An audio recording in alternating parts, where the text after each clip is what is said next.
Can you hear me? Not loud, not on.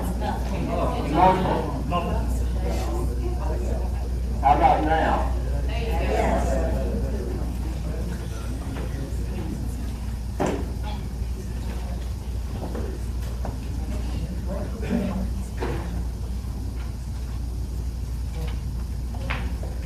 Testing.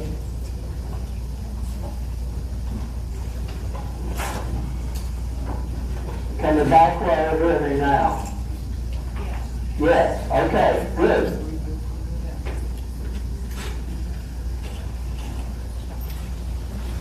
We have to stand here in order to get on the screen. I want to welcome you to the League of Women Voters Candidate Forum for Roane County offices. There's the County Commission for District 4, the County School Board Districts 3 and 4, and all for the Roane County General Election, which is August the 4th. And as you probably know, early voting starts this Friday, July the 15th. I'm Dan Robbins. I'm Director of Voter Services for the League of Women Voters. And I'd like to introduce the people who are helping us tonight. So when I introduce you, if you'll stand up and wave so people see who you are, the General License and Staff the field.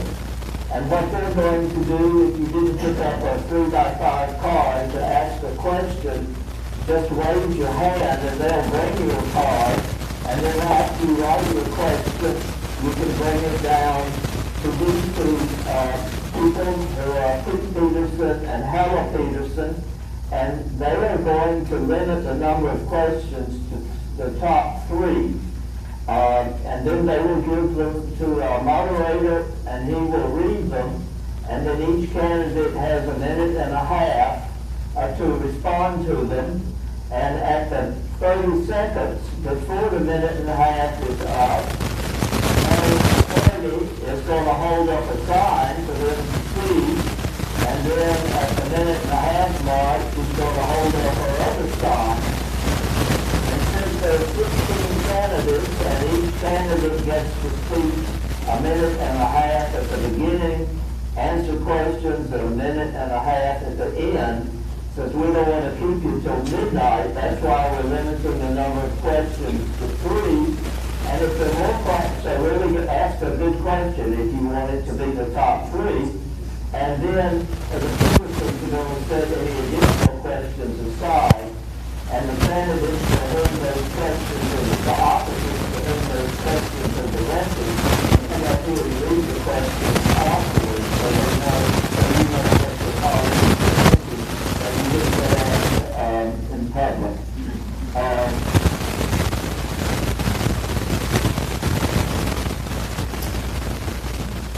There are 2 candidates who couldn't be here tonight, and so they have opportunities that are going to speak in their behalf instead of the 1.5 minutes at the beginning. There will be 2 minutes at the beginning to questions. I want to thank our Zoom operators who are Marion and Robert.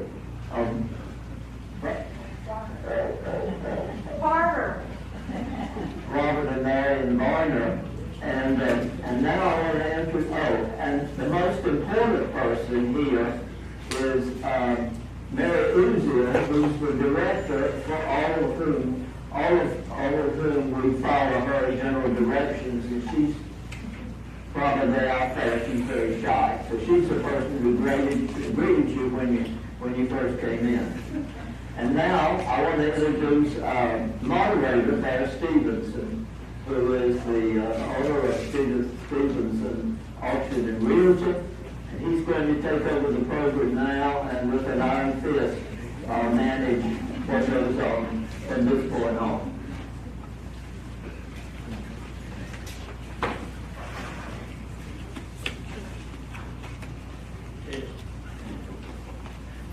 Yes.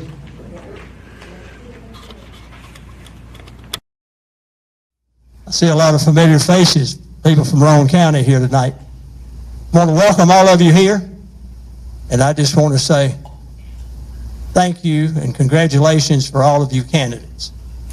I mean, I was once a candidate. Governor McWhorter said one time, I heard him say it, he said there's only two ways to run a political campaign, either unopposed or scared. And I want to call out those who are running not scared. I'm going to read this list. Candidates with no opposition. If you're here, you can stand up. You can't say anything. You can just stand up, turn around, and let everybody see you. But Circuit Court Clerk Ann Golston. Is Ann here? She's not here. What about Jack Stockton, who's running for sheriff unopposed? What about Chris Mason, who's running for trustee unopposed? I guess since they're running unopposed, they know they've already won, so they're probably someplace else. Well, good guess. Yeah, they're somewhere. They're not here. Greg Lefevue, county attorney. He's not here either. What about Beth Yates Johnson, running for county clerk? General Sessions Judge Part 1, Terry Stevens. Is he? Nope. What about General Sessions Judge Part 2, Dennis Humphrey? Nope. What about Russell Johnson, District Attorney General, 9th Judicial District? Russell Johnson, you here? What about Public Defender, 9th Judicial District? Kim Nelson? Nope. Circuit Court Clerk, 9th Judicial District, Mike Pemberton. And last, Jeff Wicks, Criminal Court Judge, 9th Judicial District, running unopposed. Is he here? Okay. Now we get to the contested offices. And like I say, those of you who are candidates who have committed yourself to run for the particular office that you're running for and committing yourself to serve if you are successful in the endeavor, thank you for what you're doing. We need more people like you. And our county executive, I want all four of y'all to come up here and sit down at the table. We're going to share this microphone that I'm holding right now, but Ellison Beard, Wayne Best, Victoria Bowers-Gaskin, and Wade Cresswell. All four of y'all come down here and take a seat. While they're coming up, for the Zoom audience, if you want to have questions, put them in the chat box, and the Zoom operators will contribute them here as well. And if they make the top three, that'll be good.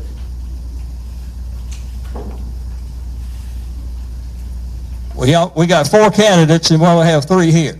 Now, Dan, which one did you say was going to talk on behalf of one? Is this? I know that for the register of deeds, David Morgan is going to talk for Mike Elmore, who is not here. And you said there was one other one. We got Ellison here, we got Wade Cresswell, and we've got, since you have a male name, you're Wayne Best, I bet. Yeah, there's your name tag, Wayne Best. We don't have Victoria Bowers. Victoria Bowers-Gaskin?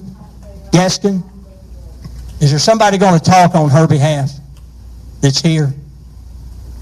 So I suppose we only have three candidates. We have four on the ballot, but we only have three here tonight for this forum. And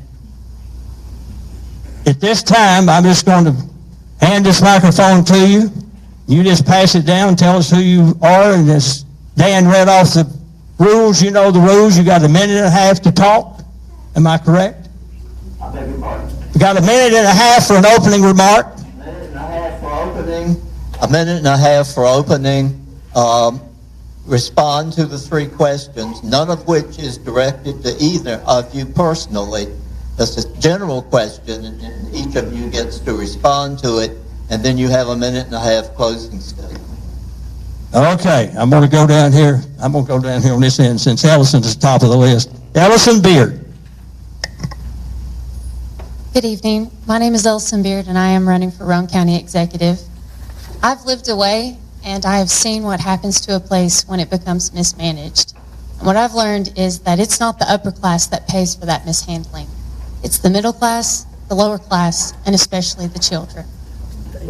I've come home because I love this place, and I love the people here, and I do not want to see my community suffer from mismanagement. The global pandemic has changed the way we govern, and we are in a new era of post-pandemic, and the old way is gone, and we have to make those adjustments. The candidates you see before you, we're all qualified to serve, and we all share the same thing in common. We have the same amount of experience for this particular office. None of us have currently, nor have we ever held it before. We all bring ideas to the table, and if we do not pick a leader that chooses a path for our future, we will see the quality of life that we enjoy erode. Thank you. I'm Wade Cresswell, running for Roane County Executive. I'm the grandson of 2 World War II naval veterans that moved here from Birmingham, Alabama and Dandridge, Tennessee to work in Oak Ridge. Both of my parents were born in Oak Ridge. My mother's here with me right now. They both located in Roane County and raised 4 children each, 2 of which, again, were my parents. And after my sister and I were born and raised in Roane County, we chose to locate here as well. I grew up in Kingston, graduated from Roane County High School, went to Roane State for my associate degree, East Tennessee State University for my bachelor's degree, and later went to the University of Tennessee for my Master of Business Administration. I came back from Johnson City after my undergrad to work at Roane Medical Center as a registered nurse, and that led to a 25-year career in leadership and management opportunities. It's been a long and winding path, but this career, my career, had I not had all of the stops that I've had, would not have prepared me like I am to serve in this critical role. The county executive role is the fiscal agent for the county, just like any county mayor across the state. Next year's budget is going to be $132 million, and that role is also responsible for all the operational departments. So we need to elect someone who has prepared, executed budgets, and had to answer to boards. I've done that. We'll talk more about that, hopefully, as we get into background through the questions. But I am Wade Cresswell, running for Roane County Executive. I appreciate your vote on August 4th. I'm Wayne Best. I'm running for Roane County Executive. I'm married. My wife is here, Tammy. I have 5 children. 3 of my daughters are here tonight. I have 7 grandchildren, 1 on the way. So it's been exciting times. The last couple of weeks at our house, we just found out. But I'm running for county executive because I see that Roane County needs some change.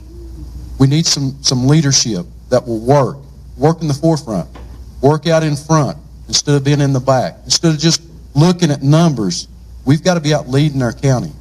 We need to be leading our growth. This election is very crucial. It's a crucial time because we've got very important issues that's on the table, whether it's the schools, whether it's infrastructure, whether it's growth, whether it's drugs, whatever it is, we've got to have somebody out there that will lead us in that. I've been the mayor for the city of Harriman the last 6 years. I have worked on multi-million-dollar budgets. I have worked with departments. I have the experience. I hope you can support me, Wayne Best, for Roane County Executive.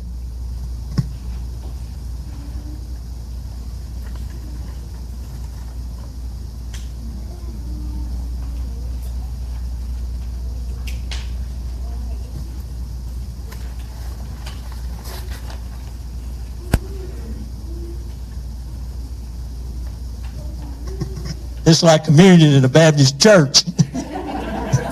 Dan gets it and brings it to me. We're going to hand it to the candidates. Okay. We got 3 questions here. And we're just going to, they all going to answer the same question, correct? Yes. Okay. There's question number 1.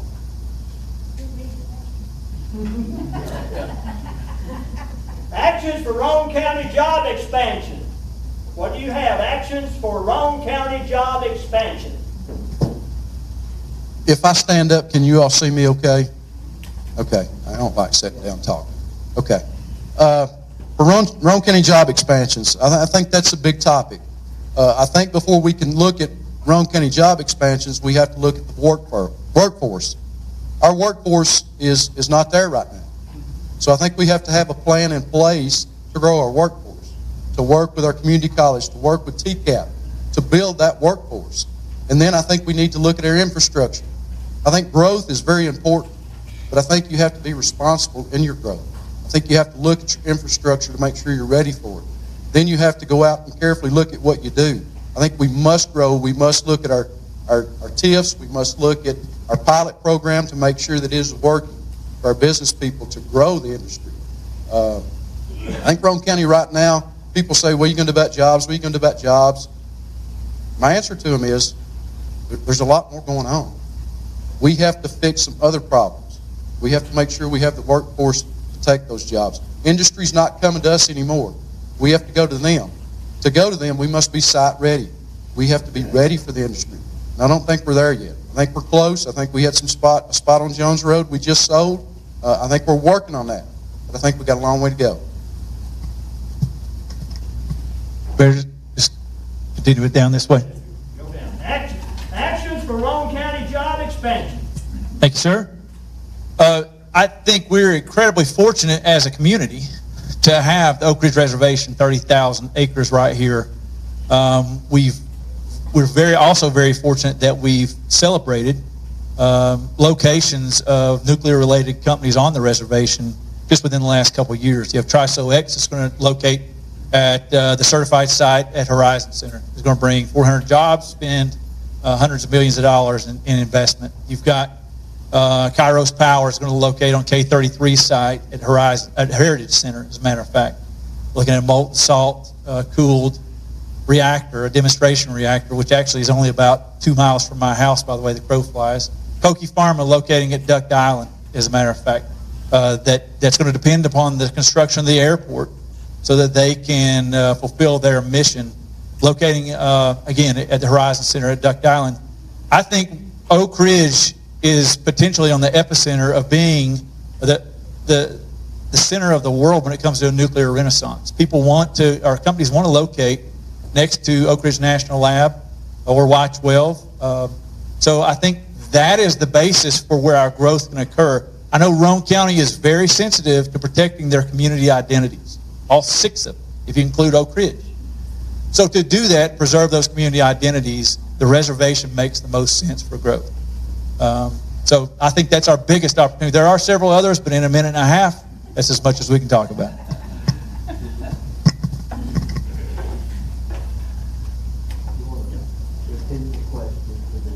Actions for Roane County job expansion. I think the Roane County is primed for infrastructure. We have I-40 running through our county, and you look at Loudon, they've got I-75, we got I-40, we've got the roads, we've got the opportunity to expand. I see this role as a PR manager. It's somebody who pushes for getting our name out there, showing that we know our area, and I plan on making the cash registers ring in Roane County because we've got smart people in Roane County and we've got hardworking people in Roane County. It's a matter of listening to what other companies want to bring to our county, and is it for the betterment for us?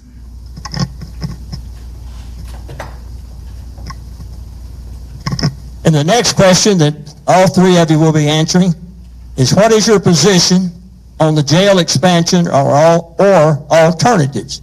Position on jail expansion or alternatives?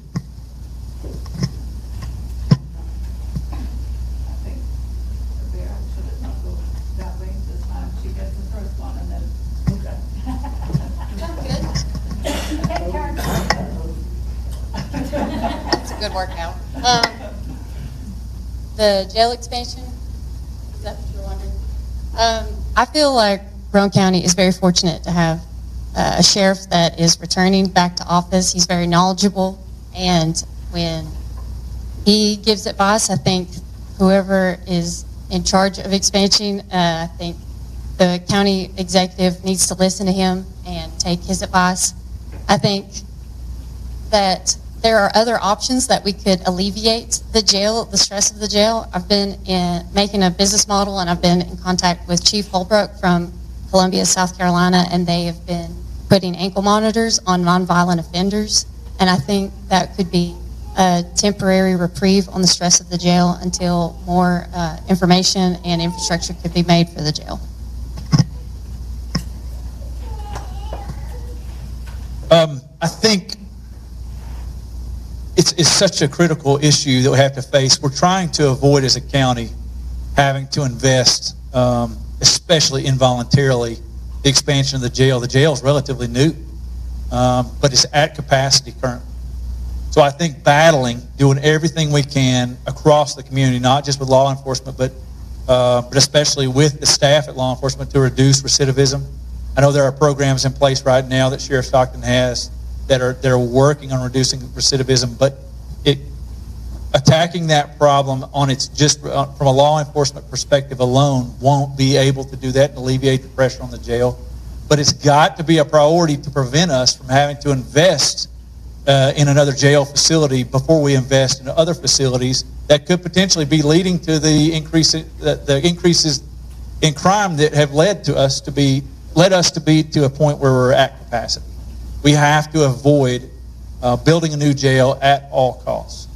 I think focusing on making sure that our educational opportunities are expanded, working with churches, nonprofits throughout the community to address addiction issues, homelessness, broken families. I think there's an opportunity for this position to be a convener of people to address those issues across the community, across all of our communities in a unified way that could hopefully prevent us from having to invest in a facility. Thank you.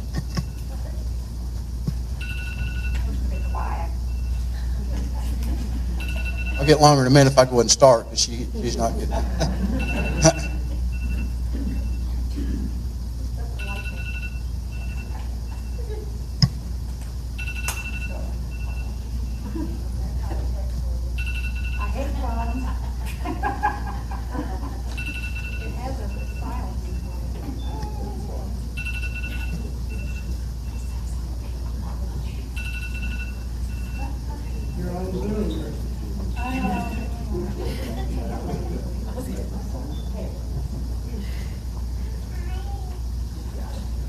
Sorry about that.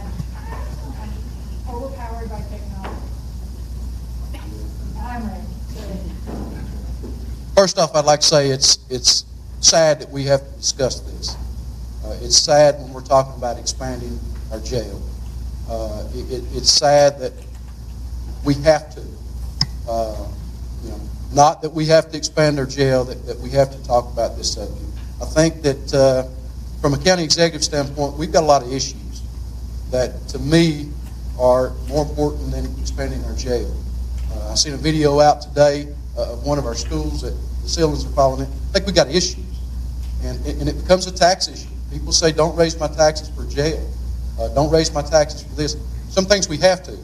But I'll say this on the sheriff's behalf. The sheriff has been facing this problem for probably the last 5 years or more of overcrowding, basically ever since he's been in the jail just about. And it's been an issue. But I think they've worked good with it. I think the county commission has worked good with it. The overcrowding has come down. Right now, I don't think that we're facing that issue as bad. I think that we've got it under control. I think the plan that they put into place is working. So I haven't seen the jail as being a subject of having to expand right now.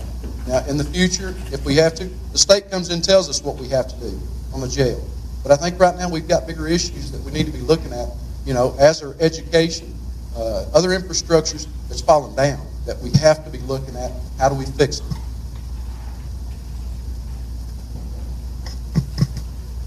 The next question is, what are the most urgent infrastructure improvements that are needed for Roane County? We're going to start with in the middle this time. Knew you were going to do that, Bear. I think, first of all, there is a drastic need for independent study for exactly what are our most pressing needs. I think there's a lot of there are a lot of subjective opinions about what the greatest needs are, and there's a lot of disagreement about what the greatest needs are. So as county executive, I would prioritize making sure at the commission, at the school board level, whatever it is, but before any decisions are made on advancing forward for any plan, that we know exactly what we're dealing with from a facilities point of view, and how that impacts the budget on the short term and long term. I know, as Mayor Best mentioned a minute ago, we do have some serious issues with our schools. Not all of our schools, but some of our schools. And how do we address that cannot be decided by one person or even a small group of people. It will require the entire community working together. I've spent a good portion of my career working in roles that pull people together to solve big problems, and it's the number one reason why I wanted to run in this race now, is because I believe it's our greatest need, is to pull people together to help solve those problems. We can't do it individually, and I want to be that person to help facilitate that long-term planning in a unified approach. Thank you. Bear which way. The question was the most urgent infrastructure improvements that are needed for Roane County at this time. I believe that the most urgent at this time is that we are not utilizing all of our municipalities in the county. For example, we've got these great libraries and we aren't utilizing them for learning centers. I've been in touch with a few people that have, in other communities, turned their libraries into learning centers for demographics that haven't had the opportunity to go to school, but they have an opportunity to get a certificate and to change the trajectory of their career path. And I think our librarians are great community members, and they're very knowledgeable, and they could help community members succeed, and we take full advantage of the buildings that we've already built.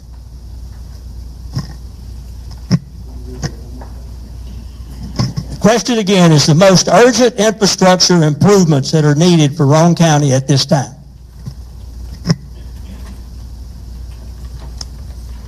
I'll agree with what was said already. I think we have to have a plan. I think we have to look at our infrastructures to know exactly what needs worked on. But I would say our most important right now, just from me looking at what we've got, is our schools.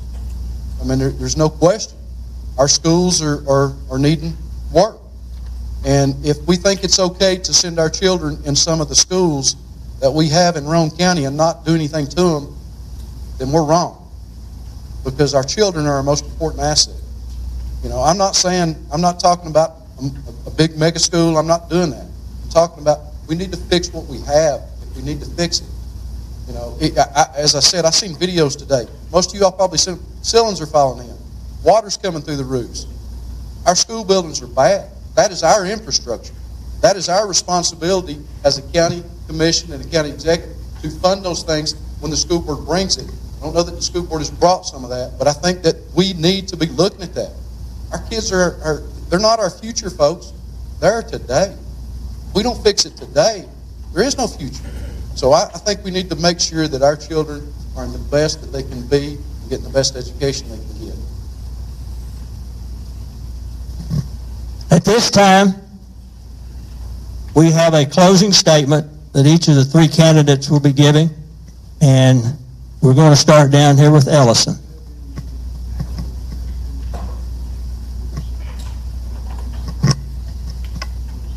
During the pandemic, I noticed I had a lot of different ideas on what I thought we should be doing to move forward. And I didn't want to be one of those people that just complained. I wanted to take on the responsibility. I am qualified and I want to serve.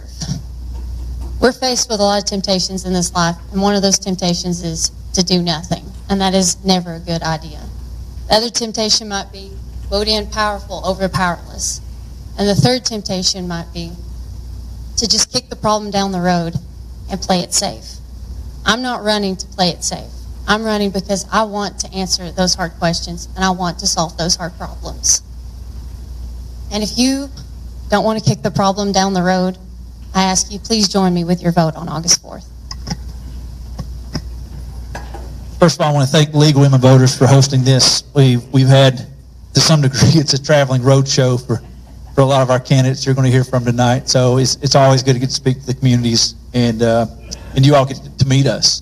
I served for almost 5 years as president and CEO of the Roane Alliance, which is chief economic developer for Roane County. And one of the things I was most proud of is how strongly the partnerships that we built with the city of Oak Ridge, with DOE, with our federal contracting partners, with Crowett, because we have interest in common. In fact, and there are people in here that I work with in those roles, as a matter of fact. It will be an absolute priority for me to make sure that the partnership between the city of Oak Ridge and the entities that make up the federal mission here are strong partners of Roane County. The county has to be very supportive of the mission in every way that we possibly can be. I heard Congressman Fleischman say last Friday, we are now at over $7 billion of federal money that are coming through DOE and our federal contractors right here. That is an opportunity that there are no other communities in the state of Tennessee have. And to have the ability to partner together to grow jobs and to truly raise the level of our economy that impacts all the quality of life for all of our people is an absolute priority for me to making sure that we partner closely with Oak Ridge. I'm Wade Cresswell. I appreciate your vote on August 4th.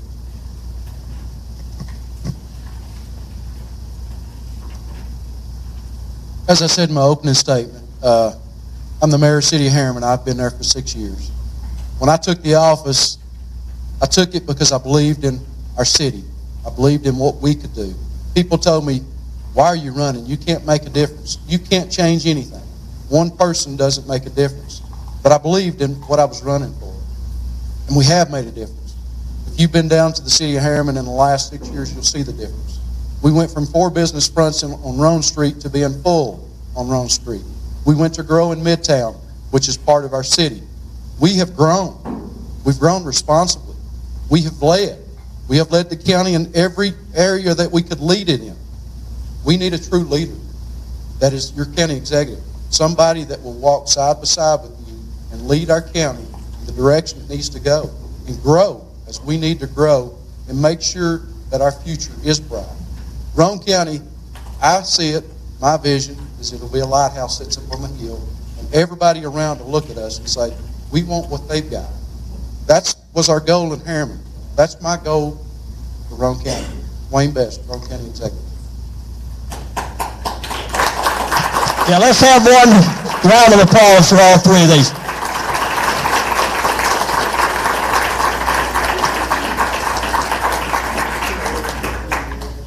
After sitting over here listening to Ellison Beard, Wayne Best, and Wade Cresswell, whichever one of these three that gets elected, I think that what Ron Woody has been doing, leading Roane County down the road, that they'll be able to take it and just keep it on going in a good direction.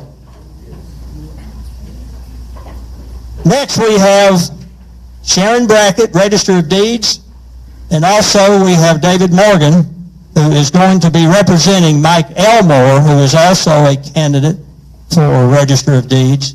But Sharon Brackett, if you would just come on up, and David Morgan. David Morgan. Yep, that's right. That's his campaign manager who said he was going to come because Is David Morgan here? Mike Elmore is working tonight. So, David Morgan, I don't think he's here. But if he is, he's not confessing that he's David Morgan. You know how hard it is for an auctioneer to be holding a microphone with a bunch of people sitting out here. It's not easy. Start them along, hold them up and down, will they go 10, 15, will they go 20, will they go 5? Now, what are we going, where's my 3 questions for Sharon Brackett? Yeah, she's going to speak first. You don't have any questions? Okay.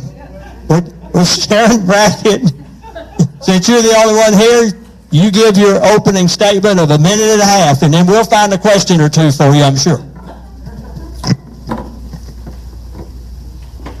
Good afternoon. I want to thank the Women's League of Oak Ridge voters for having us. I am Sharon Brackett. I am the Register of Deeds.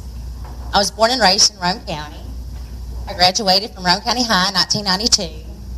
And shortly after graduation, I went to work in the Registrar's office. In 2006, I was elected as Register of Deeds. So in August, I will have been in that office for 30 years.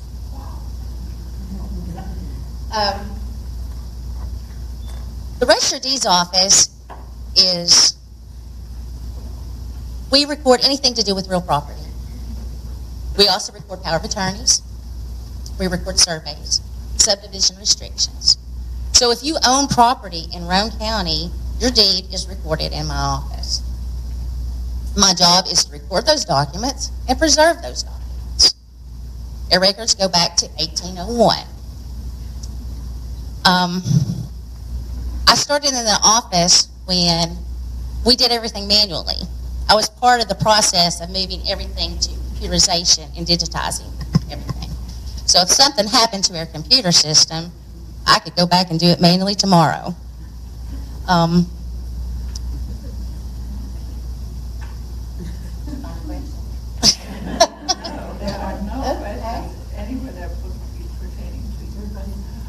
Well, I will tell you about the office, actually. My office, we do not do title searches. That is prohibited. That is practicing law. Attorneys and title companies, they do title searches. Now, if you actually you think there's somebody's placed a lien on your property, had somebody do work, you think they placed a lien, you can come in the office, call the office, give us a name and a date, and we can look that information up for you. But as far as a title search is very complex. The attorneys and title company goes through everybody that's owned the property for 30 to 60 years. Not only do they go through my office, they go through the court records to make sure that there's no pending lawsuits or anything like that. So when you buy a piece of property, before the bank will even allow you to mortgage that property, they will require a title search to be done. And that is not something my office does. We preserve and record the documents after they have been prepared. The American economy is based on private ownership of real property. As you know, the housing market is going crazy right now. The last 2 years, we have been swamped. We're doing the best we can do to keep up, and we are not behind. I'm really proud of that. We are, the registers are the gatekeepers. If my office is not accurate, nothing works. If you go to buy a house and my records are not accurate, you're going to have a hard time buying that house or borrowing money.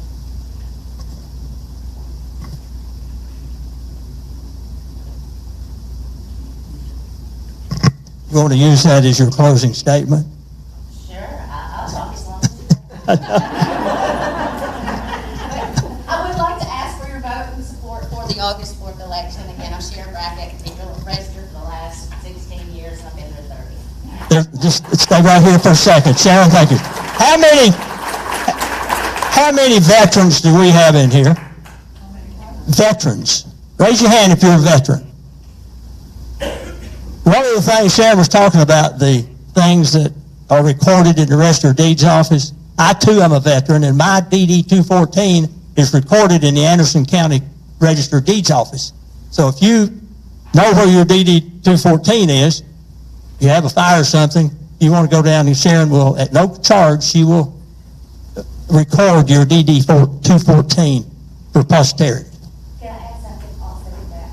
DD 214s are not public record. Everything else in my office is public record. So if you want to record your military discharge with us, that is private and nobody has access to it because it does have your Social Security number on there. So. Okay, but thank you for being here tonight, Sharon, and good luck. Thank you so much. Next we have the two candidates in alphabetical order running for Chancellor of the 9th Judicial District, Mr. Tom McFarland and Frank Williams. If you would make your way on down. To be a judge, you've got to be an attorney. Do you know why they bury lawyers 20 feet deep? Because deep down they're nice people.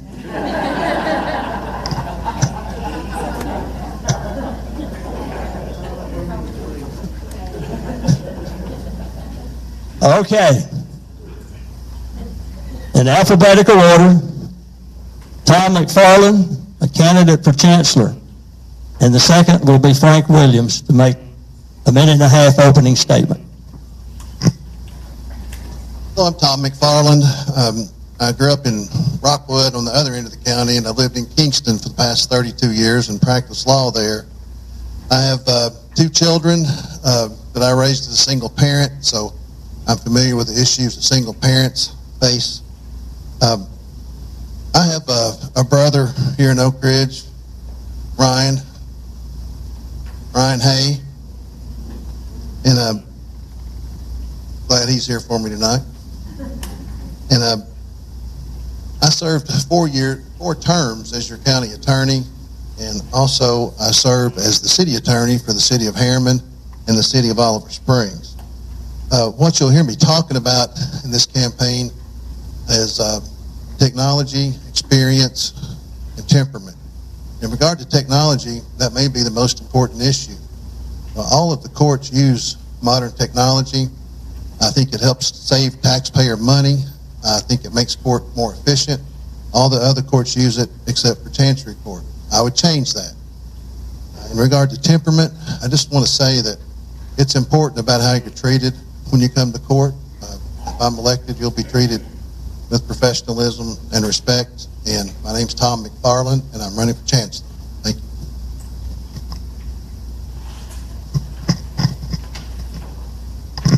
Ladies and gentlemen, I'm Frank Williams, and I'm the Chancellor of the 9th Judicial District, and I have been for the last 38 years. And I think it was Ellison Beard who was up here first, and she said we were here tonight to state our qualifications for office. And I think that's a good place to start, because so many times at gatherings like this, we've gone through descriptions of what we do in Chancery Court and Circuit Court and Criminal Court and all that, and so I'm not going to go back through that. But I will tell you that my qualification, my principal qualification for office is the fact that I've been doing this job for the last 38 years, and I have never had an opponent until this year. My qualification is the fact that over those 38 years, I've walked into a courtroom thousands of times and listened to litigants and lawyers and witnesses and tried lawsuits to conclusion in innumerable types of cases, land lawsuits, political lawsuits between municipalities and counties and other types of litigation. We've done it just about all. Every kind of lawsuit you can imagine we've done in Chancery Court over the last 38 years. And how do you match, how do you top it? How do you get something different from or better than? And Bear Stevenson has been there for a number of those lawsuits. So that's who I am. I'm running for office August 4th.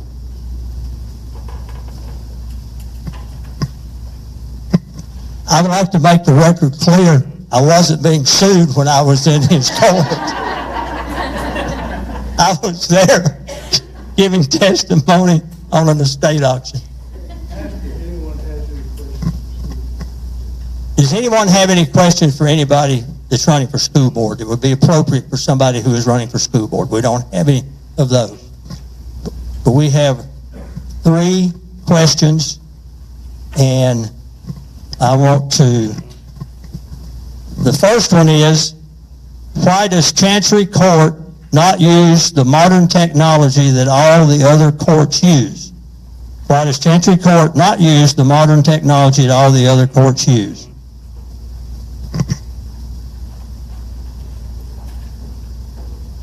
What I can tell you about that is every court, general sessions to circuit court, uses that technology in all 4 counties except for Chancery Court. All the jails in all 4 counties use that technology except for Chancery Court. I think that technology would do a lot of things for us. First of all, it would save taxpayer dollars. Second thing it would do, it would keep inmates in jail. And another thing it would do, which should be important to everyone here, it would give you accessibility to the judge. The judge should always be accessible if you have that technology. And, you know, I want to say this is a little different this time for me.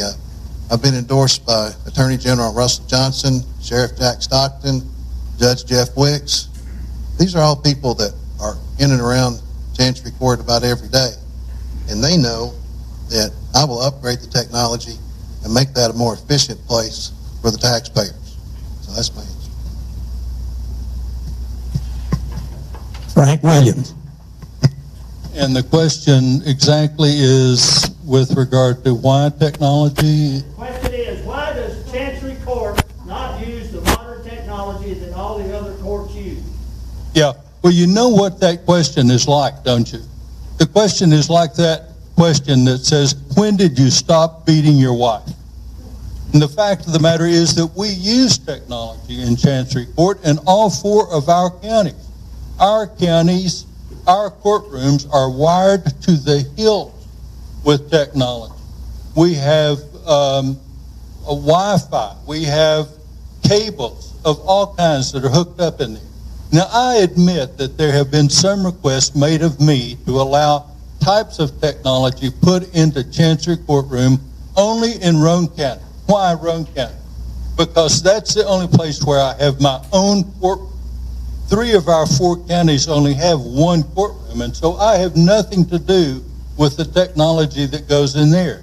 But I'll tell you why I've resisted the advanced technology in Roane County, and that is because the big court organization, the National Center for State Courts, the State Justice Institute, the American Bar Association, what they have planned for you is artificial intelligence and virtual reality.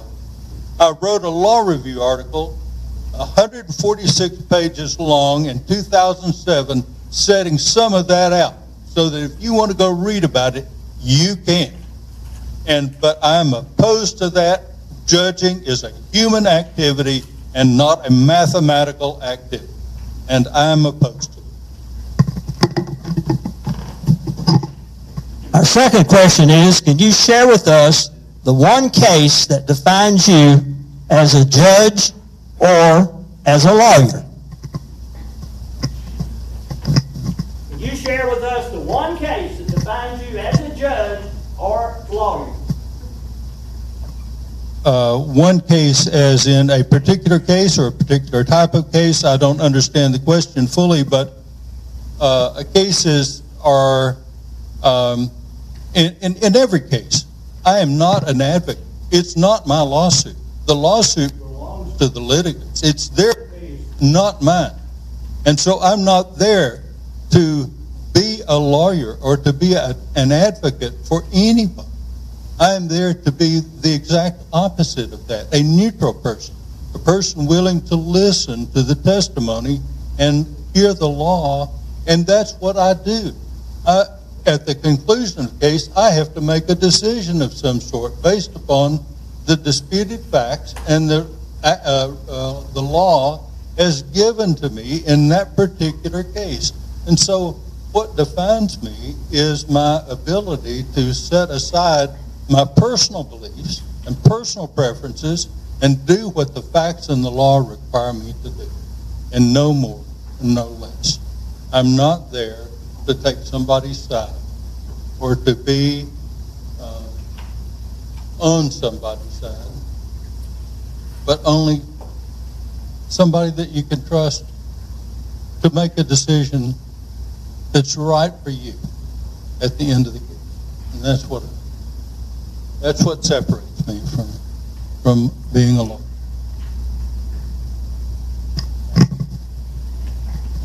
Can you share with us the one case that defines you as a judge or a lawyer? That's a really difficult question to ask of someone like me who has practiced law for 32 years with a general trial practice. I've tried every case from a criminal case to a contract case to a personal injury case. Tried many cases for county and city governments, and I don't know how that would define me, but that's what I've done in my career, and that's part of my experience. And I will say, I agree that the judge has to make the decision, but the judge can be compassionate also. The judge can be respectful and treat everyone with professionalism in the court. And having answered that, I've got a little time left. I want to say to get up here and tell the people that your judges, are going to be replaced by artificial intelligence, I think is just wrong. I think that's an extremist, right-wing extremist view. I don't subscribe to that. I think as long as we have our Constitution that says we'll have judges, that our citizens will never stand for that. So I don't think it will ever happen. And that's something I don't agree with. Thanks. And the third question that both of you will be answering is, what is the difference between what you would do for Roane County? You just tell us what you would do for Roane County, and then we'll let everybody decide what the difference is. But this is to both Mr. McFarland and Mr. Williams. What is the difference between what you would do for Roane County? The first thing I'd do is I would bring to Roane County and every county in this district the modern technology that the other courts use. Technology is an important issue here because it's not being used in Chancery Court. It's used in Circuit Court, General Sessions Court. Every other court you're going to find in the courthouse uses it, but it's not used in Chancery Court. Roane County got a grant for $100,000 to bring that in, but the use of that technology has been declined by Chancery Court. I would change that. Roane County specifically, one thing I would do is I would open up that courtroom. I think we could probably find more days to have court in Roane County, and those are just some things that I'm looking into. There's 4 counties you have to ride circuit in this position, but I think the other judges could use that courtroom some, and we could work together a lot better. So that's what I do for Roane County. Same question. What is the difference between what you would do for Roane County?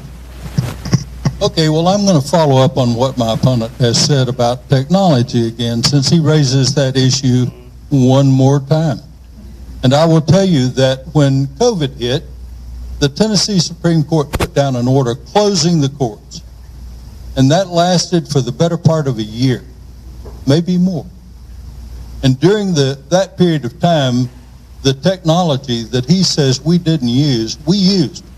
We held numerous Zoom hearings where people appeared by way of computer. We turned on the laptop and we got everybody there on the screen doing Zoom hearings, but they were all motion or ex parte divorces or adoptions and things of that sort. We did not hear any contested litigation by way of computer. The Zoom here, no contested cases. Why? Because as a chancellor, as a judge, you want to be able to sit there and look at that person in the witness and listen to them. Why?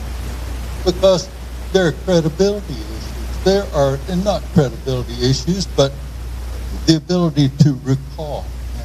Are they recalling accurately or inaccurately? And so you've got to be there personally, sometimes where you can almost reach out and touch that person looking at them in order to know what result to.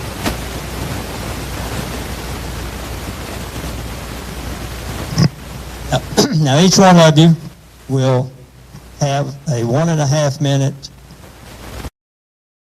statement, and since Mr. McFarland went first for the opening, Mr. Williams is going to go first with a closing statement.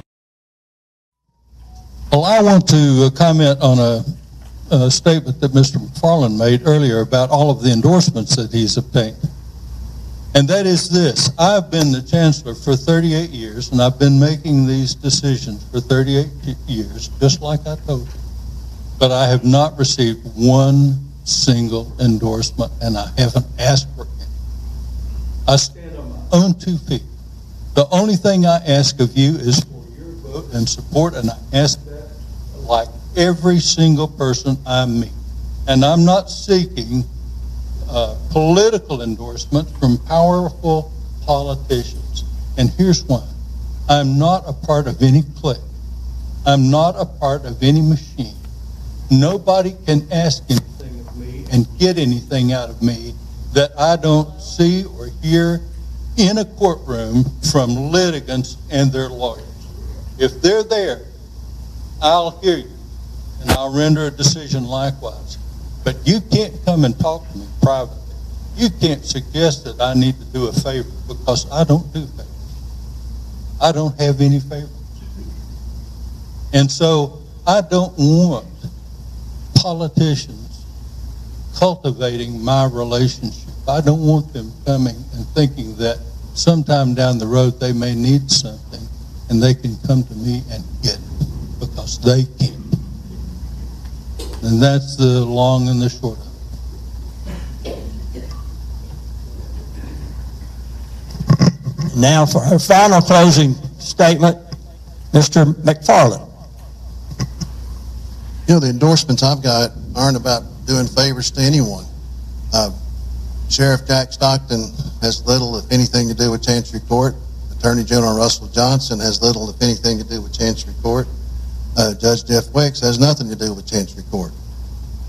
Sorry. But these people see what's going on. They see that how Chancery Court is lagging behind the other courts. They want someone to upgrade the technology and bring Chancery Court into the 21st century. And another thing I'll do is I'll go on record right now in support of term limits. If I'm elected, I'll pledge not to serve more than 2 terms. That would be it. And until Election Day, you'll hear me talking about technology, my experience, and temperament. I'll bring all that to the table. I'll make changes in Chancery Court on the first day, and when I do, it'll save taxpayer dollars, it'll make court more efficient, it would make the judge more accessible to you. That's what I'll do if I'm elected, and my name's Tom McFarland, and I'm running for chancellor. Thank you.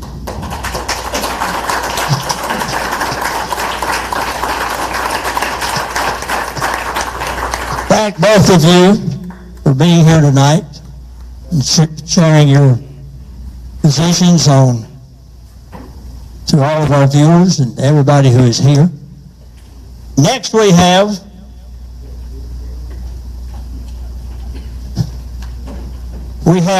County Commission District 4.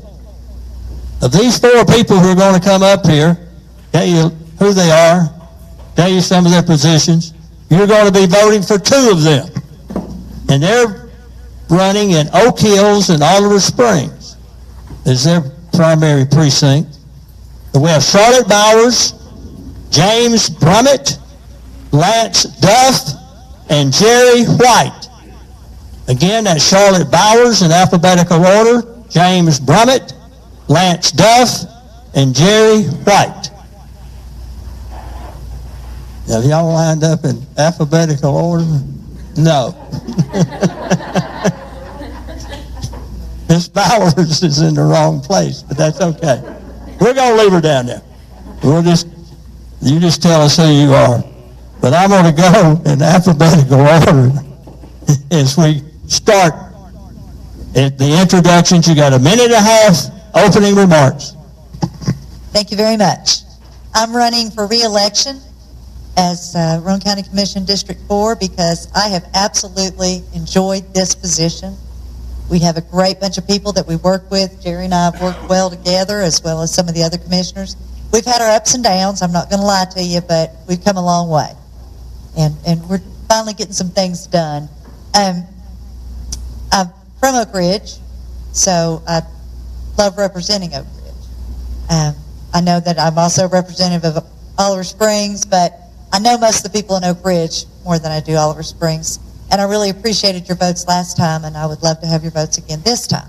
I'm also the executive director of Habitat for Humanity.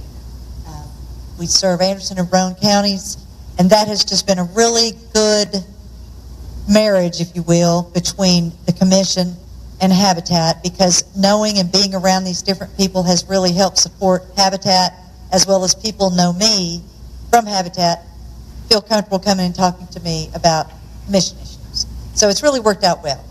So I would appreciate your vote on August 4th. I've just been informed, James Brummett, this is not James Brummett. This is James Brummett's daughter who is representing him tonight, and she has 2 minutes to read an opening statement. Glad we cleared that up right there. Thank you, everyone, for having me. As he said, my name is Amy Brummett Gaskins. I'm here this evening representing my father, James Brummett. My apologies, he couldn't be here tonight. He wishes he could, but we didn't want to go unrepresented this evening on the panel. So, as most of you know, my dad has previously served as Roane County Commissioner for 12 years, serving 5 of those years with high success as chairman of the commission, part of which included the initiative for the building of the new middle school in Oliver Springs for the Roane County school system. He's also served as various elected positions with the town of Oliver Springs as well. We ask for your vote. He has the experience. He is a lifelong resident of Roane County. All 6 kids live in Roane County. I'm a resident of Oak Ridge. And any questions, he's easily reachable. And we ask for your vote. Thank you. Tell your father he was missed tonight. Next we have Lance Duff. Hi, I'm Lance Duff, and I'm running Commission District 4. My wife, Brandy, is here with me tonight, 27 years. I appreciate you being here tonight. She has 25 years experience with Oak Ridge Schools. She's a speech pathologist at the preschool. I have my 3 children here tonight as well. I appreciate you guys being here. Right out of college, a bachelor's degree in business administration. I went into retail store management, actually trained at the Oak Ridge when it was the new location at where the craft center is today. I started there. I worked with Kroger for 6+ years, and then we had Carter, and I decided to make a change into education.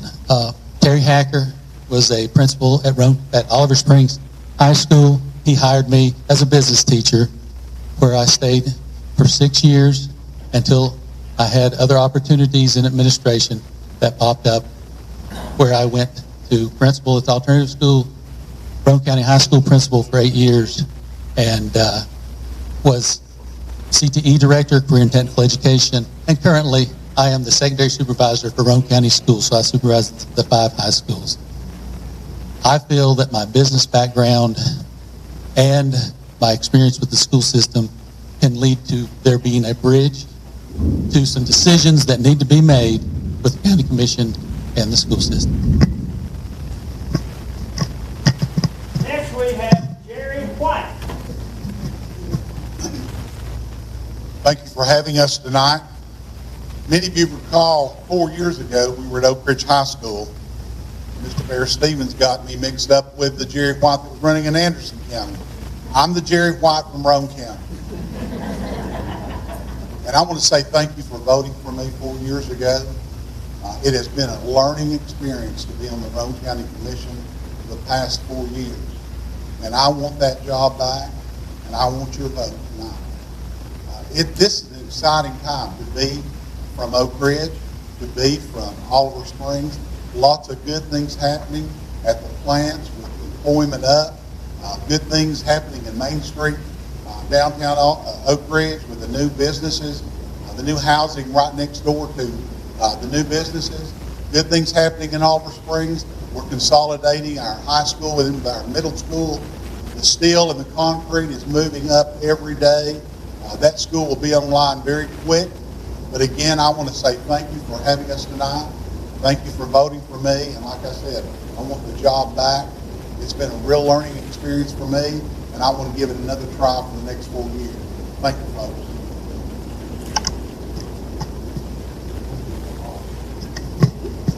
You're wondering what that noise is on the roof. It's rain. Where are we?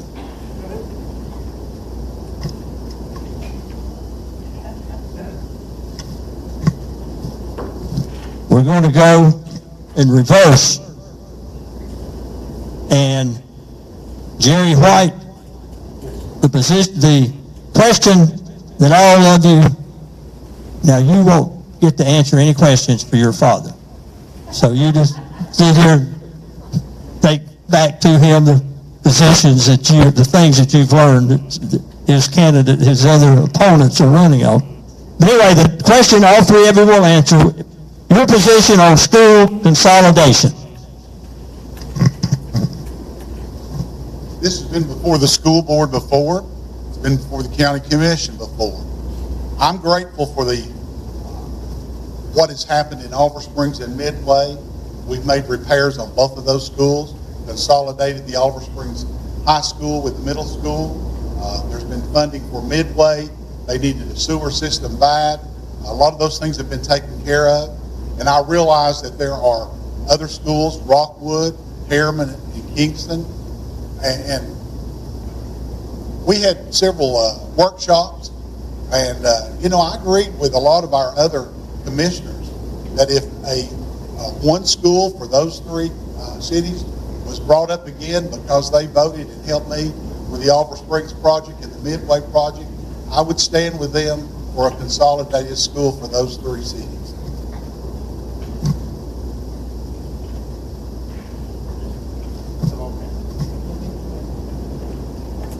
Position on school consolidation. I just now got assigned this year to the School Board Liaison Committee. And right now, consolidation isn't what they're most concerned with. It's the new school funding that follows the students. So until they come up with a new plan or something like that, I'm neither for nor against until I hear a plan. The last plan didn't work out too well. A lot of us just felt it was just too expensive, too expansive.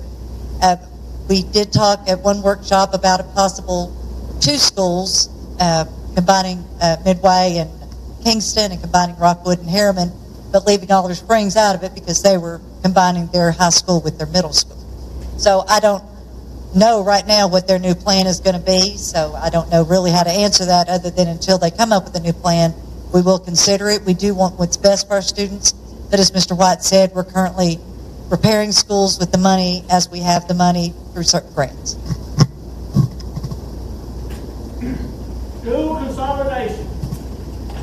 School consolidation. I have served on committees with Roane County schools discussing school consolidation, and it has to be determined, and really our school board has submitted proposals, and we were thankful that portion of that proposal was voted on and funded with the Oliver Springs project, but the other portion of that was they didn't even address, the county commission did not address that portion. I think that our school board is an elected group, and whatever decision that they say on consolidation, they've been elected in those positions. As a county commissioner, I think that they've put a lot of time and effort into that, and whatever they have decided is what should be voted on, whether that is 1 school, 2 schools, 3 schools. Oliver Springs has been combined, and there has been $10.5 million spent on combining the middle school and the high school. Oliver Springs High School is a STEM school. They were one of the first 2 in the state to get that designation, and there are only 14 right now that have that. They are going to be set for some time. We hope that the population grows, and we'll have to expand on a portion of that new part, but I am for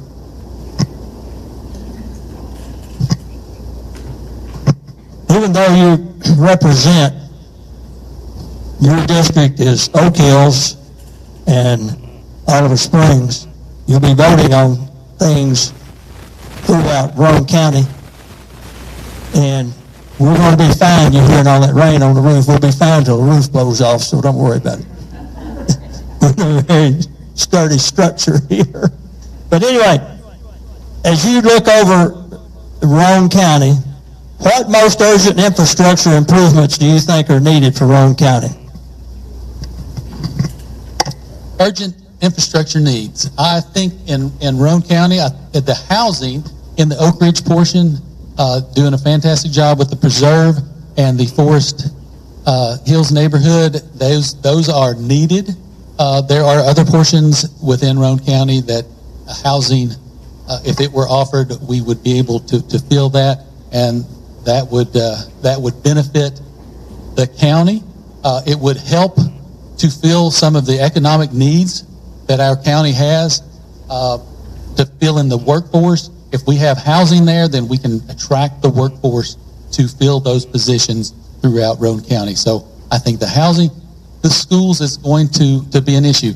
Roane County High School, my father moved to that school, the school that's there now, in 1950 when it was brand new. That facility is 72 years old. Schools aren't supposed to last that long. They're not. So something has to be done with that. So that has to be addressed as well. And I feel that that I can help the county commission and the school board come together to make these decisions for the good of Roane County, because a strong Roane County is a strong Oak Ridge.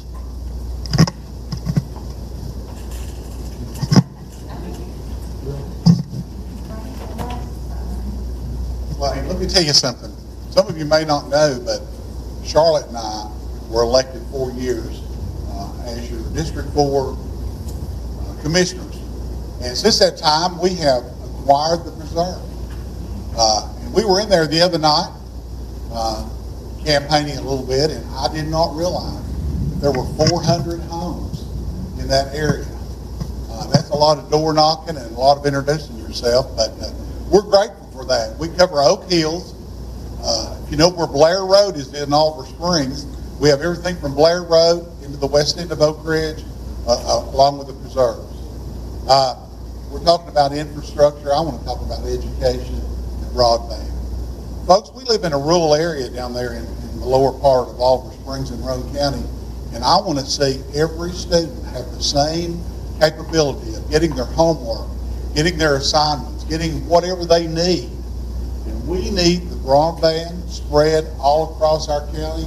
We need a better education, and that's what I'm going to stand on, is our students getting a better education. And that's all I have to say.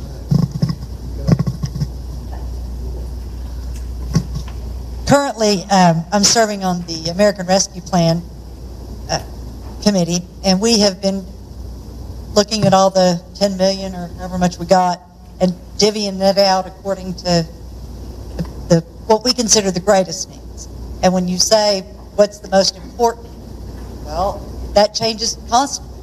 This breaks, that needs fixed. We need something new there. We need to run this. We need that. So we've been looking at all the different requests for funding. We've also got TDEC, who's doing some matching with us on some infrastructure. So I've been attending a lot of things, a lot of different meetings about that. And now we're working with the different utility companies and using our money, using municipality money, TDEC's money, and choosing the projects that will be done on that. So a lot of the infrastructure, there's a lot of needs. We need them schools. We gave smart money to broadband. We're doing what we can, but a lot of times the grant at the time, because grants and the way the money is divvied out to us, it has restrictions on it. We can't spend money that's meant for water and sewer on schools. We can't spend money that's set for broadband on electric. We can't do that. And we're working on, we gave money to the IDB, Run Alliance, and working on getting better infrastructure out there so that we can have more businesses come out there. Palmer can tell you way more about that. But you do what you do with the money you have at the time. The third question, what direction would you like to see Riley Creek Campground go? Expanded or leave it as it is, putting no additional funding? And explain your answer.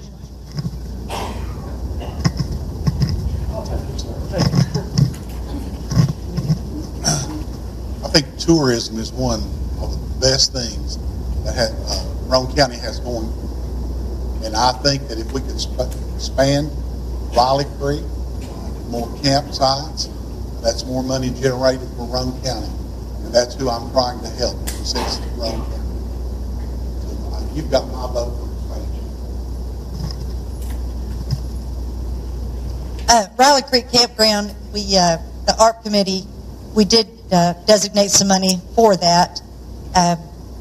We're getting ready to have a meeting, a workshop. We're going to wait till after the new commission is voted in to discuss how that money is going to be used and how we're going to move forward with that money. So really, obviously being on the ARP committee and putting money towards that, I'm for expansion, and the decisions that we're going to make on what to do are forthcoming. So. Expanding the campground is a fantastic idea, and having the revenue, the tax that's coming in from that, from probably a lot of people that are out of state, would be very helpful for Roane County, and I support that. I will take the rest of the time because I don't think that I ever said where I lived. I live in Oak Ridge. I have lived in Oak Ridge for 22 years. We lived on the east end of town. The last 17 years we've been on West Outer Drive. I believe that my ties and my wife's ties to the Oak Ridge schools, my ties to Roane County schools, that is what makes me a great candidate, because I have both of those ties. Oliver Springs, being a teacher there, I've got the Oliver Springs, I've got the Oak Ridge. I appreciate having the extra time to be able to clarify that. Now, each one of you, except you, no hard feelings. But anyway, we're going to just go in alphabetical order. Now we went in alphabetical order to start with for your opening statement, so we're going to go in reverse order. With Jerry White, then Lance Duff, and then Charlotte Bowers. Again, thank you for having us tonight. I told you before, it was a pleasure, a joy to serve Roane County Commission for all of the territory. And like I said before, I want this job back. I would appreciate your vote. On August the 4th. Early voting begins at the end of this week. But let me encourage all of you to get out and vote. Thank you for having us tonight. Thank you for being so kind to me 4 years ago. Many of you that I didn't even know called and said, bring me a sign and let me put it in my yard. Thank you for that. Thank you for being so supportive.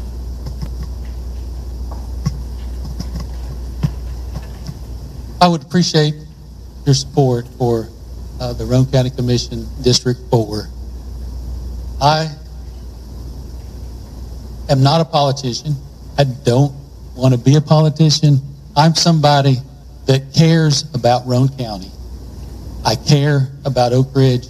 I care about Oliver Springs. I care about the Roane County as a whole. And I think that I can bring to this position my education background, my business background, to make a positive impact, because that's what I care. Do I have enough on my plate? Yes. Do I need this? No, but I care about my community, and that's why that I have stepped up and am running for this position. I would appreciate your support in the early voting that we starting on Friday. You want to come see me on Friday and do some early voting, I will be at the Oak Ridge location. You come say hi, glad to talk to you there. Thank you. Well, I guess it is one thing. We're definitely not in it for the money, are we? I think we spend more on campaigning than we even earn. But having said that, it's a wonderful position, and I've greatly enjoyed it. And the reason I want to do it again, it started out at Rotary one morning, last thing I expected to come up, and I'm glad I did it. And I've gotten to know so many more people in Roane County. You know, I've known a lot of people in Oak Ridge for many, many years. I've lived here most of my life. My dad was a minister here. I didn't really even know where the courthouse was in Kingston when I went and picked up my petition the first time. But now that I'm a commissioner, I have met so many wonderful people and made so many wonderful friends, and I've cherished every moment of it, and I really would like to continue to do this. I've also served on the Energy Communities Alliance, and we are, I serve with Mayor Gooch and Mark Watson, Ron Woody, Amy Fitzgerald. We travel to different meetings to work with DOE, and that's another thing that I want to keep going. We're trying to get DOE, push DOE to finish what they started, to get this cleanup done. So I want to continue that, and in order to continue that, I have to be a commissioner. So please vote for me so I can continue to do what I'm doing there as well as with ECA. I would appreciate your vote. Thank you very much. Let's hear it for these candidates for District Number 4. You'll be voting and electing 2 of these. And thank you for being here tonight. I think Roane County's going to be in good hands going forward in the future. And next we have our last group. Come on down, Larry Sam Cox, Jessica Lancaster Hunsaker,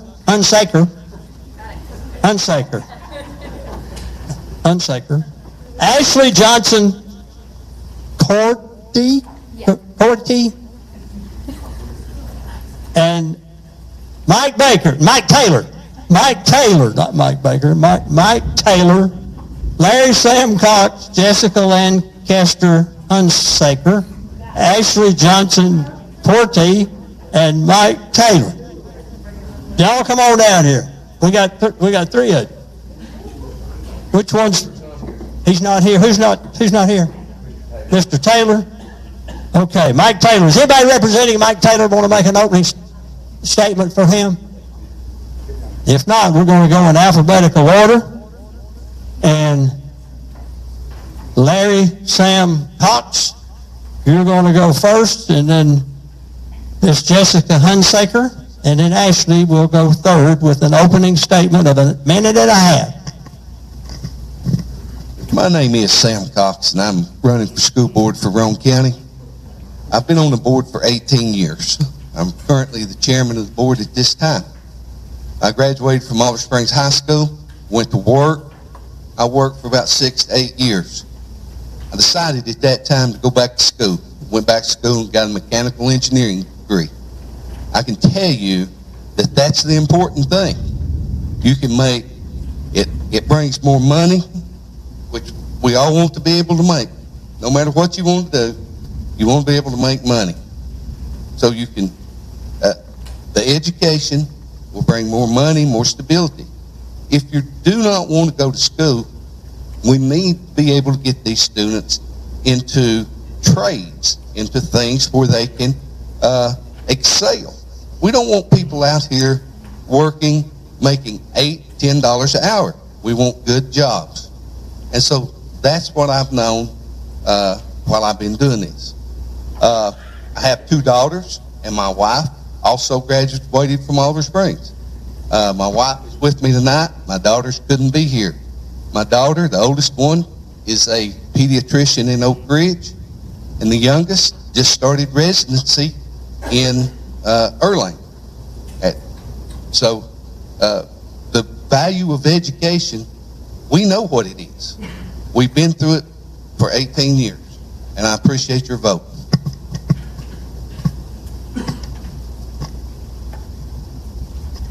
I am Jessica Hunsaker. I'm running for Districts 3 and 4 for school board. I am a lifelong resident of Oliver Springs, graduated Oliver Springs High School. From there, I started at Roane State for my associate's degree, went on to Tennessee Tech. I got a degree in elementary education. At that time, it was kindergarten through 8th grade. While I was here at Roane State, though, I started working here. So for 21 years, I have been employed at Roane State. I'm currently the registrar here. So my education background through college is elementary education. I also have master's hours in early childhood, which is birth through age 8. But my true background is in higher education.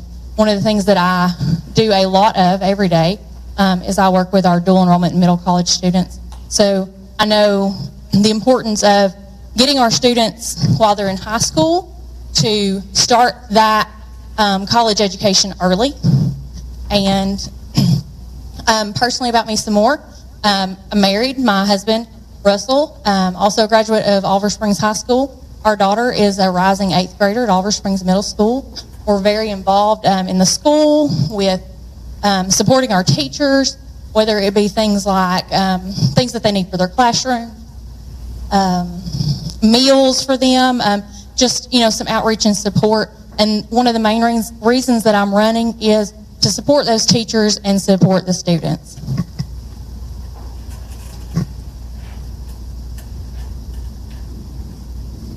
Good evening. Thank you so much for allowing us to be here. A special thank you to the League of Women's Voters of Oak Ridge and everyone that had a part in putting this together. It's an amazing event, and I'm so honored to be a part of it. Thank you to all the candidates. It's been so wonderful to hear from you this evening. And a special thank you to my dad, Jerry Johnson, who's here tonight, and my sister and her husband, Blakely and David Pollitt. I appreciate you guys taking the time out of your evening to spend with us tonight. So I am Ashley Johnson Cordy, and I'm a candidate for Roane County School Board Districts 3 and 4. I've been married to my husband, Matt, for 15 years, and we have 2 amazing kids, Reagan and Reed. They're 12 and 7. For the past 2 years, they have been Roane County Virtual Academy students, and that has been an amazing experience for us. I've had the opportunity to learn with them and just enjoy being with them. And then the support and the resources from Roane County Schools, Corey Mashburn, and just the school system has been amazing to work with. I graduated from Oliver Springs High School in 2002, and then I went on to get my associate's degree from here, Roane State Community College. And I received my bachelor's and master's in education from the University of Tennessee. So I taught school for 5 years after years of subbing and working as a teacher's aide. So I've just always enjoyed being in the classroom and being with kids and teaching and learning with them. I took some time off to open a boutique. I'll start right there. You finished the rest of your closing statement.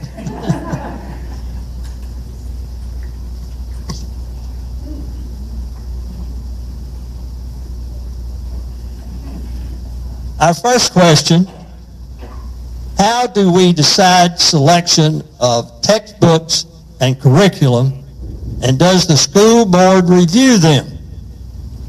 How do we decide selection of textbooks and curriculum, and does the school board review them?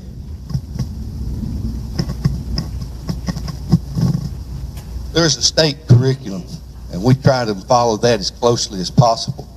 But we do have a review board committee. That committee is made up of central office staff.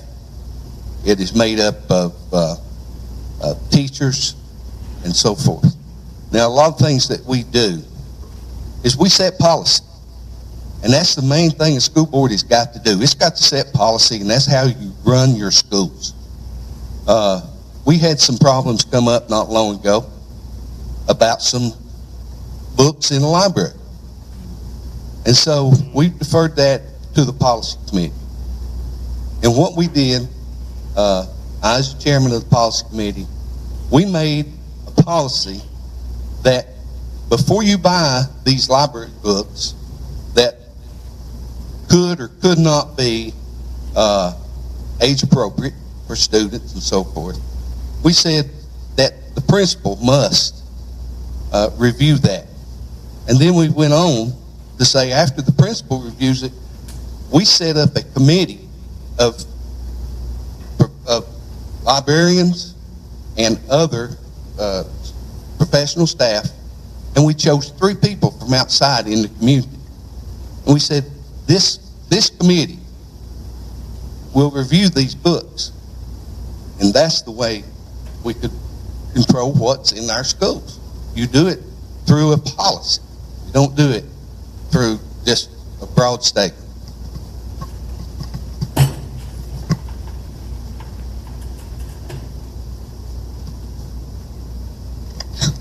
I keep waiting for her. I don't want to start before she's ready.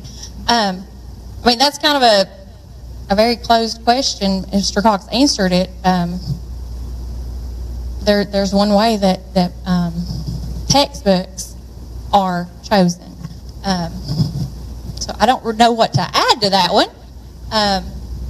What I will say is that one of the things I think that we have to be aware of is that when we're picking our course materials for our students, for our schools, is that we look at cost effectiveness.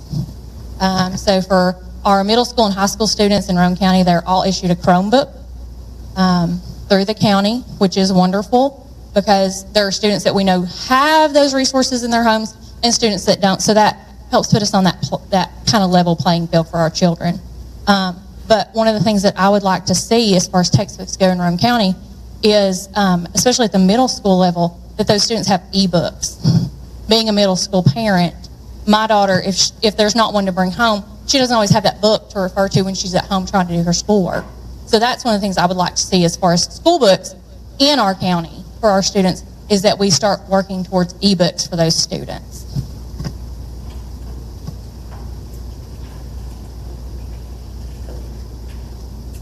So for curriculum, then obviously there are lots of things that I would have to learn as a school board member. From a teacher perspective, we always had a curriculum committee, and so there was always several teachers that were on that to make those decisions, and those are super important decisions, especially just as you look at what's going on across our country in schools and things, that those decisions may not be taken as seriously as, in my opinion, they should be. So as a school board member, when it comes to curriculum, then I definitely know you have to look at your state requirements and those state standards that have to be met. But it's also very important, in my opinion, that you have those teachers doing that, you have board members involved, and most importantly, I think it's really important that we bring parents from these schools in and help make those decisions. Take a lot of time and really review those materials and make sure that we're aware of what's in those before we purchase them for our students and our children, the most important people in our community. Our next question, how would you vote on school consolidation? How would you vote on school consolidation? Okay, good. Okay, so for school consolidation, again, there are lots of facts. I've actually been asked this a couple times this week, and there are lots of facts and things that you would have to look at as a school board member, and I obviously have a lot to learn as far as that goes. But the most important factor for me, after you take into consideration the financial aspect of that, and all the other things that you would have to look at legally and those kinds of things, is just knowing what our community wants. And so I would want to be a voice and an advocate for the people in Oliver Springs and throughout the other schools. The parents, the students, and the teachers, I'm really taking into consideration what they want. And I will always vote based on what my constituents would want me to vote for, as far as that goes. Can I finish my opening?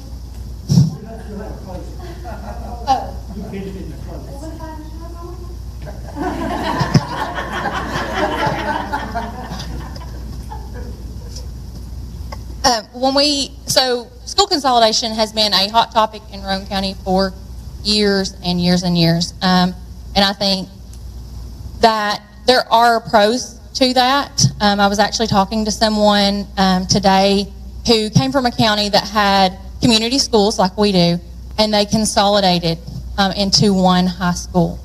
And the thing that she said to me was, I wish we had never done that. Because my concern is if we were to consolidate, are our students going to be lost in a crowd? Right now, our high schools are much smaller. Our teachers know almost all their students just by sight. They know those students. The more students that we put in a larger high school, the more concern I have that for those students getting lost in a crowd. If that is what the people of the county want, then by all means I will support that. But personally, that is my concern with a consolidated high school. There are a lot of pros for it, but we also have to look at those negative aspects. I voted all over the board for consolidation and everything else. But consolidation looks different to everybody. At Oliver Springs, we consolidate. We consolidated the high school into the middle school. That's a savings of $250,000 a year. That's real money that the taxpayers have to pay. I did not vote to combine all 5 high schools. I couldn't support that due to the fact that we was going to be transporting students for over an hour on a bus. That's just not realistic. So you got to look at the way the county is set out and what schools could consolidate. But beyond that, I'm going to be honest with you. If Rockwood, Kingston, and Harriman want to consolidate, Oliver Springs and Midway doesn't have a vote in. And the reason that is because if they want to consolidate, that's 7 votes. We are 3 votes, Oliver Springs, Harriman, or Oliver Springs and Midway. So if they want to consolidate, they can do it without our vote. But, like I said, I have voted for them to consolidate their schools. It's up to each community how they want to do it. It's not for me to come out and throw a whole blanket over it, but consolidation looks different to everybody. And we consolidated at Oliver Springs and saved money, and I think we'll improve the education as we go forward there. Our third question, each one of you will answer. How will you evaluate the needs of our school system regarding school upgrades to programs offered at the high school level? Again, how will you evaluate the needs of our school system regarding school upgrades to programs offered at the high school level?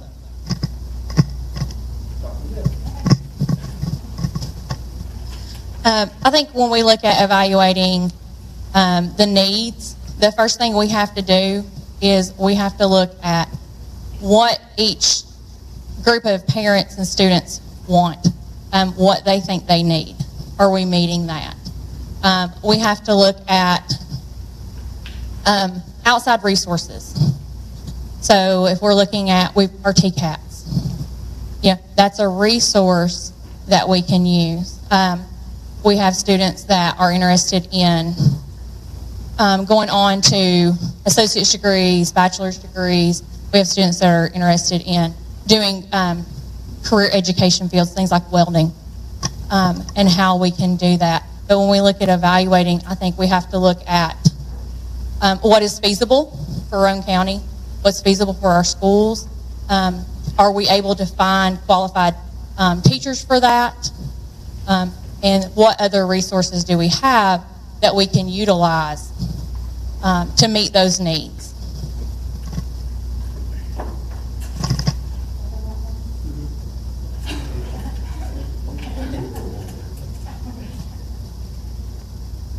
Those upgrades in high school? Yes. How will you evaluate the needs of our school system regarding school upgrades to programs offered at the high school level? Okay, so to evaluate the needs of our community, our schools, our high school, then I think that as always, you're going to look at what research shows. So you're going to look at scores, you're going to look at different things within our community that have been researched. But then also, I think one of the most important things, for a board member is to be talking with your community, talking with the teachers, talking with the administration, and talking with parents and even students, especially at the high school level, and just finding ways that you can meet the needs with what you have, but then also looking for creative and innovative ways to bring new things in to help to meet those needs of the high school. I just got really loud. So yes, for upgrading different things within high school, middle school, whatever, I would look at research and then also talk with them within my community and the community we're trying to meet the needs of. And I'm so sorry, I just rattled off on that one.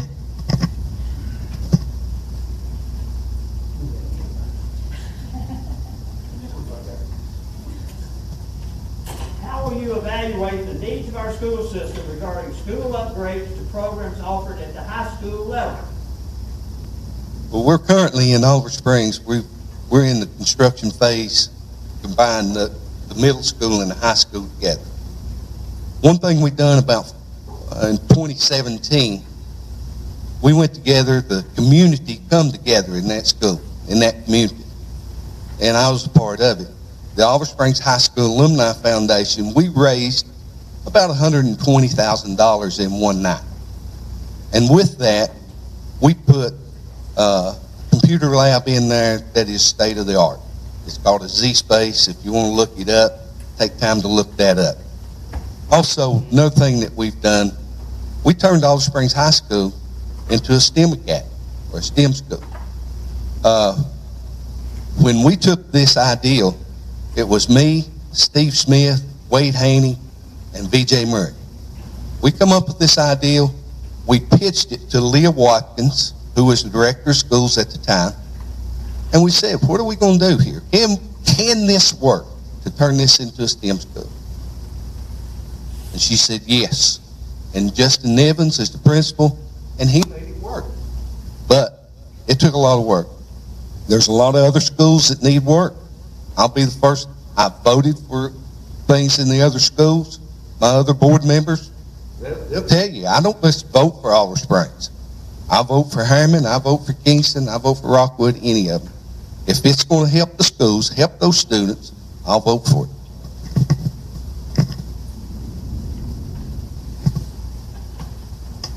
Now, each one of you have a minute and a half for a closing statement. You get all of what you didn't say earlier? Did you?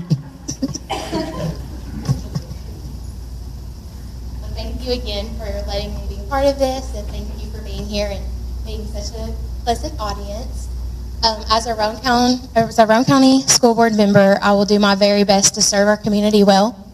I will work hard to research and find methods and ideas that are working in other areas to make Roane County schools the best schools. I believe that great schools make great communities, and I want to be a city on a hill, a community with schools that everyone around us looks up to and wants to be like.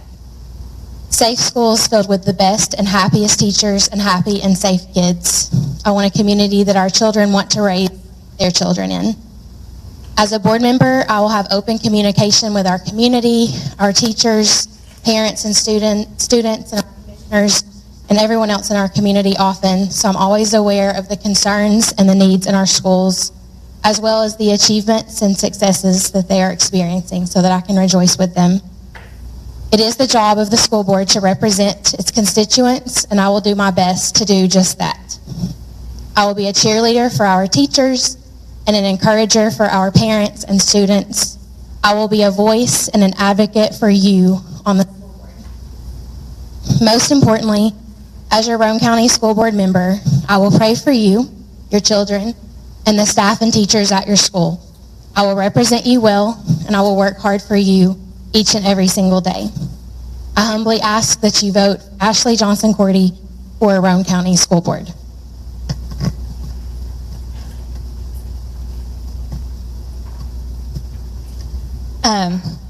So again, I would also like to thank you for having us here. Was very nervous to come out tonight, but also very excited. I enjoyed hearing all the other candidates speak. If I'm elected, one thing I would like to say is that I don't intend on doing this for 20, 30 years. I agree with term limits, so my plan is a maximum of 2, that's it. And then to pass that torch along, because we have to continually pass the torch. My goal is to be an advocate for parents and students, for our teachers, our administrators, and our staff, to support them in any way that I can, to support our communities, and to be a good steward of the finances of Roane County as best I can, and to work with our county commission, our executives, and all of our other elected officials in the county. I'd like to say it's been a pleasure to be here. Thank you for allowing us to come. Like I say, I've been on the board for 18 years. I have created some great relationships where we can work with each other. We do a lot of work trying to get things done, get it approved, get it pushed through, get it over to the commission. We have been able, in the last year, we was able, as far as to support teachers, we was able to give them a 5% raise and also a $1,000 bonus. We've also done that this year. We've given them a 5% raise and another $1,000 bonus. So that's some things that the board has worked on. And what we're trying to do is get our pay up to where we don't lose teachers after they've come into our system and have grown and become a really good teacher. We don't want to see them walk out the door and go to Knox County or somewhere else. So that's how come we've tried to up their pay. We want to be successful at that. But I've worked as a board member, like I said, for 18 years, and I would appreciate your vote. I've got a lot of things that we still need to get completed, and I would appreciate your vote. Thank you very much. Now let's hear it for these 3 candidates. Mike Taylor was not able to be with us tonight, but Larry Sam Cox, Jessica Lancaster Hunsaker, and Ashley Johnson Corte, 3 of them are here, and I think that Mr. Dan Robbins has a few closing comments.